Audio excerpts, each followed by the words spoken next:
We will talk Yeah. to you next week on the Third Side Convo. Good, very good.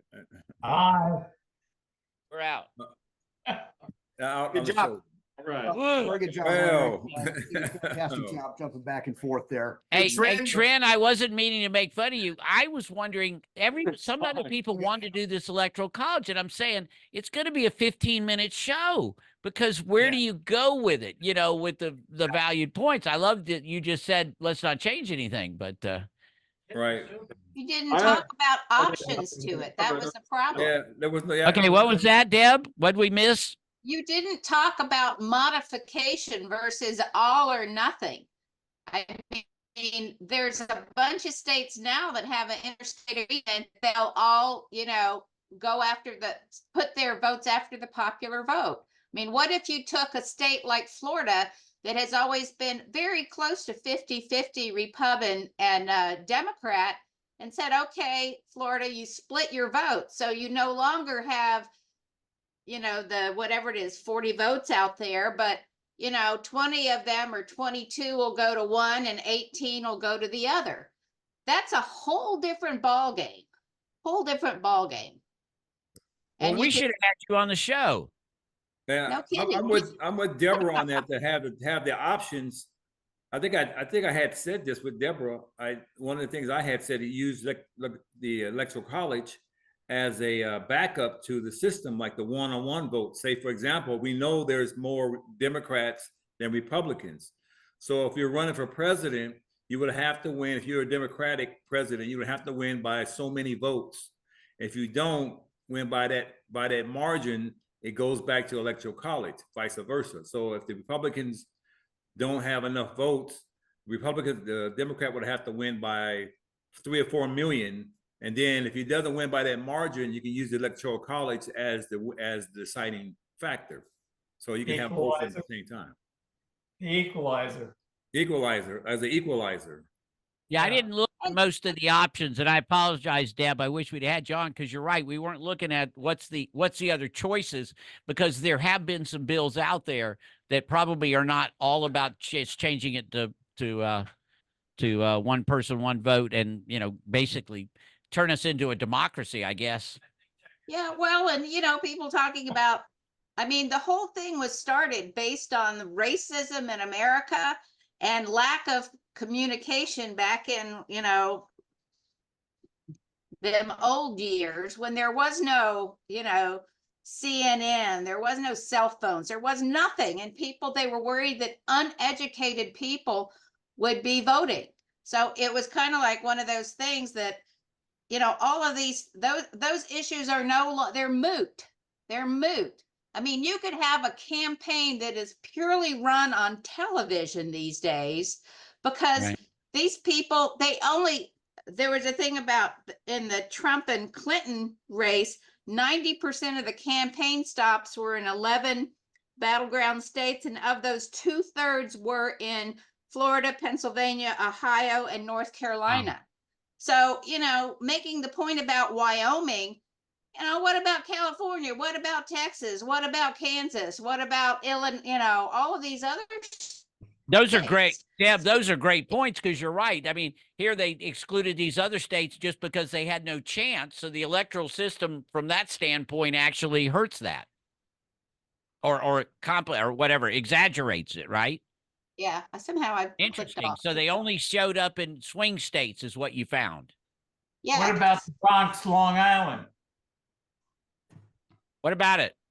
What about it? Look at that. Look at Trump's historic visit. No names.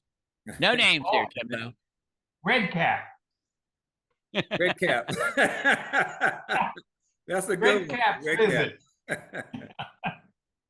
If you look at it straight up, if you look at the population for the electoral vote and all that, California, Texas, and Florida, and New York would rule the country. Those four, whatever they did, would rule the country. Pennsylvania, Illinois, and Ohio, then Georgia, North Carolina. The other places would have no chance at all. If you're looking at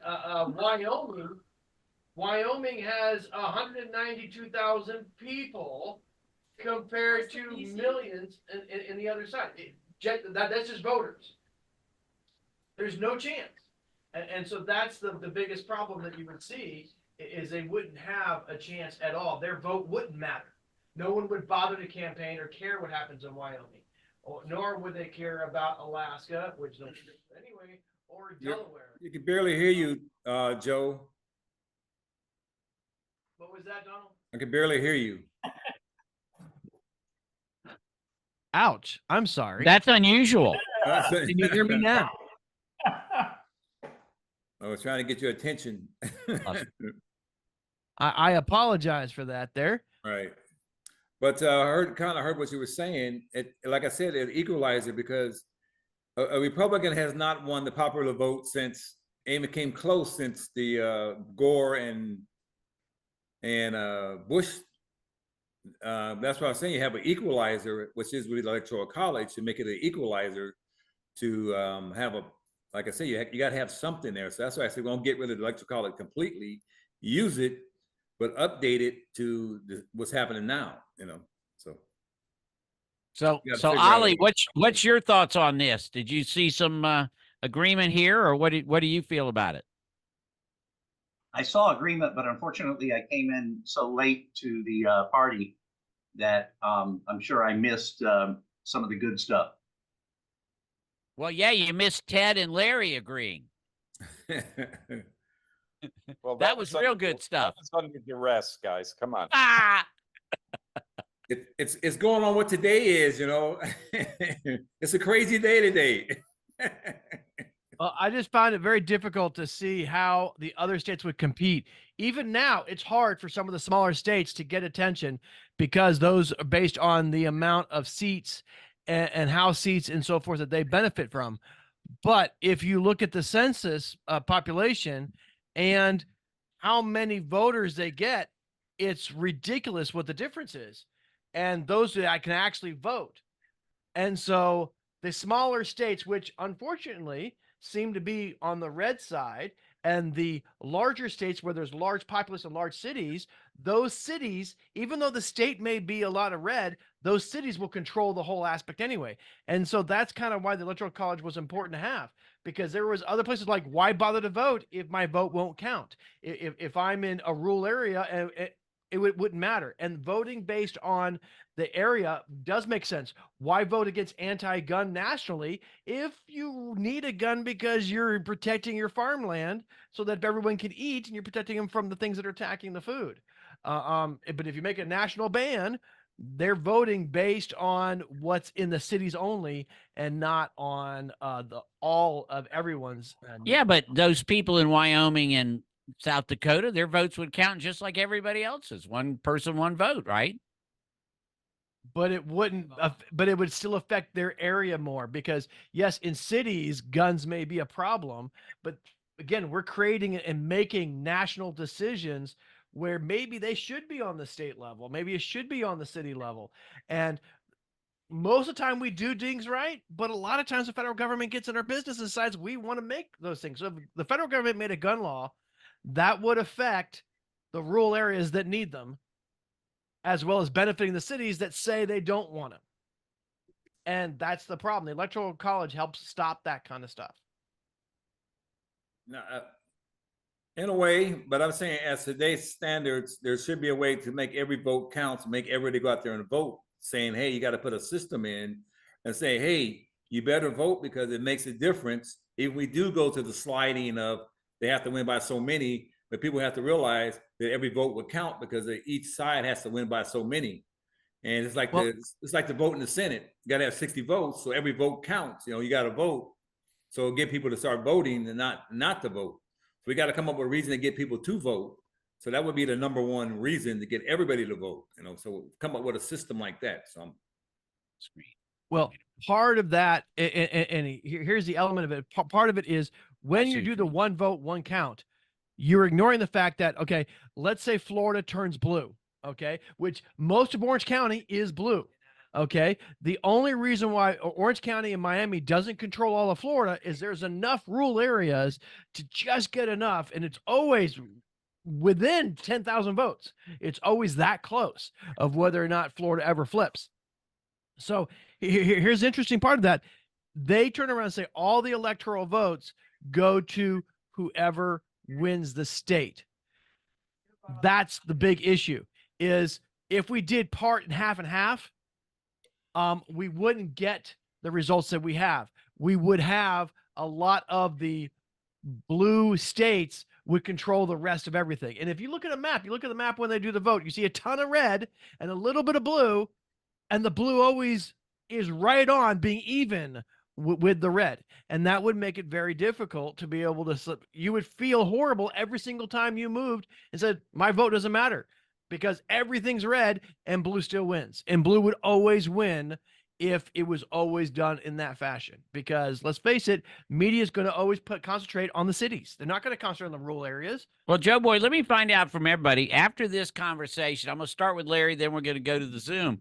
Larry, do we keep the Electoral College or not? Would you have a big deal if they took it away? I have arguments for both sides, as you can see, and I'm not Okay. convinced of either way at this point, unless I did really a lot more in-depth digging. Okay. Deb, what about you? Absolutely, it needs to be modified. 61% of Americans thinks it needs to be modified by a recent poll. And I think Okay. the problem is because many people like me, the same thing, the discussion about Florida and the red versus the blue. You know, why couldn't we use an electoral college system that takes advantage of some of what they were saying, but you know, Florida's votes get split because we are just as much urban as we are rural as far as our voting. Got it. Got it. Okay. Jimbo, what about you? I would say that it's probably past its time in its present state. It's a matter that it's been that way forever, that it's been going, what, a couple hundred years? So, Jim, you're a conservative and you're agreeing with Deb Lupton, our liberal, right? So y'all do agree on things. Well, I agree to the fact that it should be kept up with the times. There's so much going on in this world, in this country. And like we said, you know, the population shift is more apparent now. I think everybody was pretty happy and settled after World War II where they live, but that's not necessarily the case today. That could be partially the college, but the point being is that's the way it was done before. And I don't think anybody's taken a really strong look to see where it would need tweaking, tweaking. Yeah. But isn't That's that great why thoughts, Jimmy. Sorry? Ollie, you go. No, that's great, Jim. That's Ollie. Ollie, what about you? isn't that why that they came up with the Electoral College? Not just the one reason. Wasn't that one of the reasons why, because of population shifts, that favors keeping the Electoral College? Could be. Yes, it does. But the point is, everything needs to be tweaked. You got to look at the present day life. Just like we said before, we didn't have cell phones not that long ago. We didn't have television, even going back a tiny amount of time when you think of the overall life of the country. And basically, by at least keeping things up into the modern times, could only help the situation, I'm sure, unless somebody abused it. Okay, Or a excellent. group abused it. Excellent. Hey, Don, even though you're moderator, what you can go on and express your view on this one. What's your view on the Well, electoral? I already said what I think about, it's to come up with a plan, and that's what they have to do to make it work for everybody, make sure everybody's fair. Almost like I would say in a system, almost like the bowling tournament systems, where everybody has a handicap, but it kind of even the playing field. Some kind of system where you kind of even the playing field where every vote counts. You have to be there. You have to vote to make sure it all works. You can have a point system, or you can have a penalty system, some kind of way that you can make it work. But every vote has to be in to make it happen. So Well, that's wonderful. No, no, no. Hey, and Deb, I really want to apologize. We're gonna work on why we cannot get you on the main show. You always bring up so many good points, and you were the one to actually look, because we really didn't go there. Look at these other options that are out there. You know, there's stages in this thing, and that's something we can revisit at another time. Right. But other than that, like I said, really sad that we lost Steve. I'm really glad all of y'all are here, and we've got another successful show in the can, and we'll start looking at some other. Everybody's been giving me topics, and that's good. Ted had this list, Deb. I don't think I sent it to you, with a ton of topics we can talk about in the future. There's so many things we need to talk about as a country so that we can stay together. And I'm glad to see that we got together on the Electoral College. So other than that, let's adjourn until next week. And thank you, Joe Boy, for putting on the show. And thank you, Larry, for appearing, and all those on Zoom. It was great to see you. And we'll talk to you next week. Thank you very much. Have a good Bye. week. Yep. Great. Good job, you guys.